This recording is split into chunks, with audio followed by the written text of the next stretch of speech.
Hi everyone, Saturday morning, waiting to go and see Alfie. I was on the verge last night again of going over, and the only thing that stopped me was this darned hip. Why am I pressing that side? Because it's that side. But so much pain last night. I haven't got any this morning, probably because I haven't been doing anything. Okay. No hate here, maybe a little shade, maybe a little education, certainly a little education. First of all,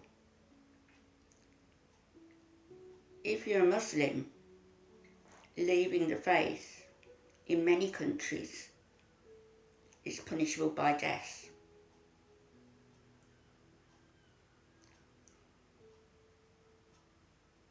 If you're a Muslim, you were taught that certain religions, certainly one I could name but won't, and really the rest of us, are descendants from apes and pigs. We could, to an extent, salvage something if we convert to Islam.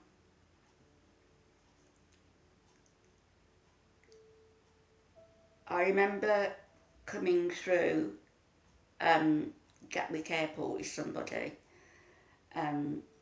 We were coming home on leave from Doran at the same time, and she was in the queue behind me, and she had a t-shirt on which said Riyadh Christian Jihad. Of course, she was stopped at customs, taken into a side room and questioned. Don't know what happened about that, nothing I would imagine, but if she'd done that the other way round, going into Saudi Arabia, there would have been repercussions for her, I think. There are, I don't know, 12, 13, 14, 15 ways. I was once told when I worked in Saudi that war has been declared on the West, and that it's a sort of passive-aggressive war whereby procreation is the head of things to do, for a man to maybe have 4 wives, for each of those 4 wives to have 3 or 4 children. Even though 3 of the wives may not be recognised if the man's moved to the West, they're still recognised in his religion, and that's all that matters. And of course what they would be doing is only one of his wives would be kept by him. His other wives would be kept by the taxpayers of the country in which they live. This is how it works. The war on the West, the top of the list for the war on the West, is this passive-aggressive situation whereby a man, he might have wives in another country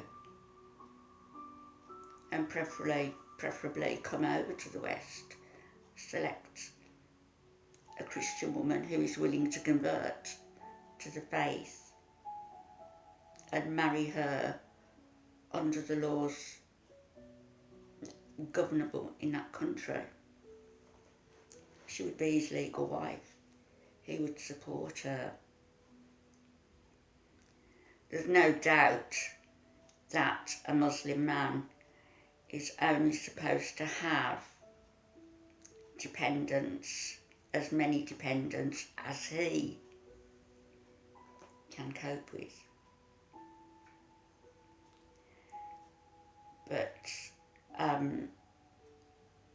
he would be coping if he had 4 wives, because 3 of those wives would be paid by us, if you like, and that man would be doing his duty by Islam.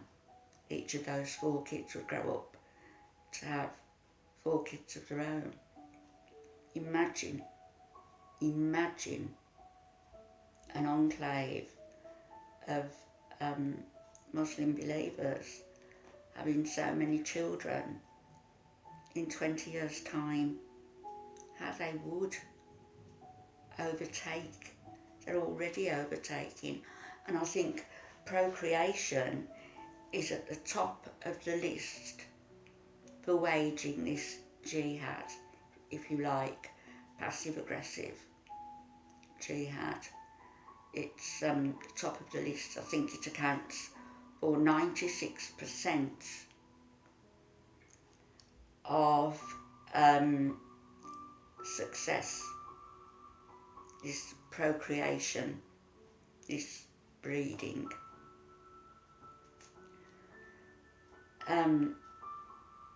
Certainly with us, they're passive aggressive. They're not above taking donations from us because we don't matter to them. They're not above lying about us because we don't matter to them. The only thing that matters is getting their way. In fact, they would love to have donations. They could put that to a lot of good. So we've got procreation at the top of the list for this jihad. Then there's the political, which we won't go into. Then there's I don't know, what would you say, that helping each other as brothers and sisters, whereby if one is in trouble, they will help each other. They'll still take from us. And then there is the media. They will use the media to cry, poor me, Islamophobia. Where has that word come from all of a sudden? Islamophobia. It's no word in the dictionary. How about Catholicophobia, or Sikhophobia, or Buddhistophobia?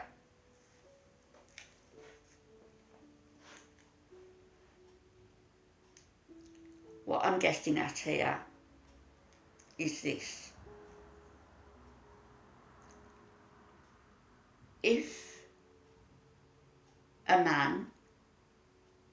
man's wife, feels that she's being disrespected and dishonoured, if you like, treated in a dishonourable manner,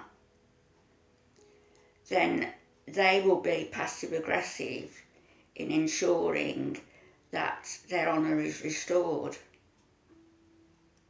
If that means discrediting somebody,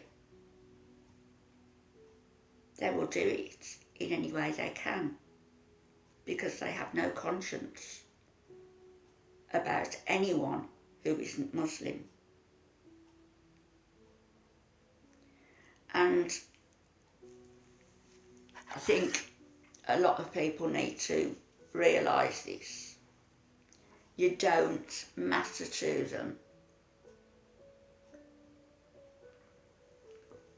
Now, I know, and you know by now, that I'm also referring to a certain situation on YouTube.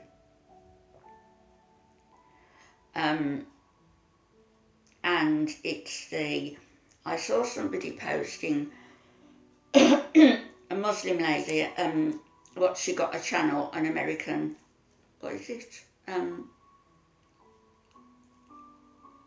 American Muslim or something, and her name's Linda, and she's, I won't say her surname, I'm not going to out anybody, but she's, she mentioned something on somebody's, under somebody's video, saying that calling us white supremacists calling us, go back to your husband's cousins. You see, this is the brainwashing. A Western woman coming out with stuff like that and criticising a culture she was born into. It's brainwashing by any other word. It's control. And it's like coming out with statements like that. The victim statements, poor me, when really, not poor them at all. Not poor them when somebody can come on and say, I've got no money, give me some money. Not use it for that purpose. They've got no conscience because they don't care about us. And because a certain person feels dishonoured by a certain woman, Western woman, who was told that she was going to be used to mop the floor, who was swatted, and I guess we'll never know who did that, will we? Until that woman maybe is off YouTube or has a nervous breakdown, or until they feel, these Muslim people, that their the way she's dishonoured them has been assuaged and they've made her a laughing stock on YouTube. Once that's achieved, they'll be happy. And I suggest all of you who support this Muslim lady start looking at things through clear eyes, put your spectacles on or take your rose-tinted spectacles off.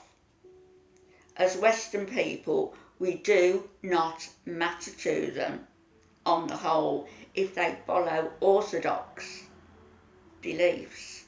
There are some very, very good Muslims. I'm not saying all of them, but some of them are orthodox, some of them will go down this route, and that appears to me to be what's happening now. I hope I've made some sense, and I will be back and show you my haul later on. Have a great Saturday, everybody, and God bless you all. Bye-bye.